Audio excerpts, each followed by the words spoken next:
সিলেট নগরীর কাজল শাহ এলাকার একটি বাসা থেকে সোমবার শাহজালাল বিজ্ঞান ও প্রযুক্তি বিশ্ববিদ্যালয়ের শিক্ষার্থী তাইফুর রহমান প্রতীকের ঝুলন্ত লাশ উদ্ধার করা হয়। এরপর থেকেই সামাজিক যোগাযোগ মাধ্যমে তার মৃত্যু নিয়ে শুরু হয় নানা গুঞ্জন।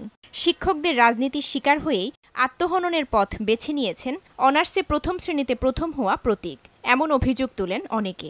পরিবারের বরাতে ওই অভিযোগ প্রকাশ হয় গণমাধ্যমেও। মঙ্গলবার তদন্ত কমিটি গঠনের সিদ্ধান্ত নেয় বিশ্ববিদ্যালয় প্রশাসন। অধ্যাপক ড. বিলাল উদ্দিনের নেতৃত্বাধীন ৩ সদস্যের কমিটির প্রতিবেদনের পরই ব্যবস্থা নেয়ার কথা জানান উপাচার্য। আর তাতে আস্থা রাখছেন প্রতীকের বাবাও। আমরা বিশ্ববিদ্যালয় পরিবার সবাই খুব মর্মাহত। আর পুরো জিনিসটা নিয়ে আমরা একটা তদন্ত কমিটি করেছি, উচ্চ ক্ষমতা সম্পন্ন। তারা খুব গুরুত্ব সহকারে ব্যাপারটা দেখবেন। আমি আন্তাজে কাউকে ব্লেম করতে রাজি না। এখনও তদন্ত কমিটি ডিসি সাহেব করেছেন, ওনারা দেখবেন, আর এটা আশ্বাস দিয়েছেন।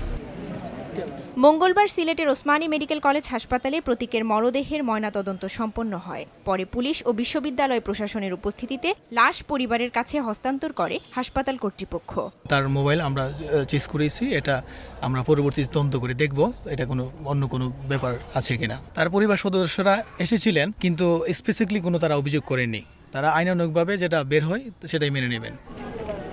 তাইফুর রহমান প্রতীক বিশ্ববিদ্যালয়ের জেনেটিক ইঞ্জিনিয়ারিং ও বায়োটেকনোলজি বিভাগের মাস্টার্স শেষ পর্বের শিক্ষার্থী ছিলেন। তার মৃত্যুর ঘটনায় কোতোয়ালি থানায় একটি অপমৃত্যু মামলা করেছে পুলিশ।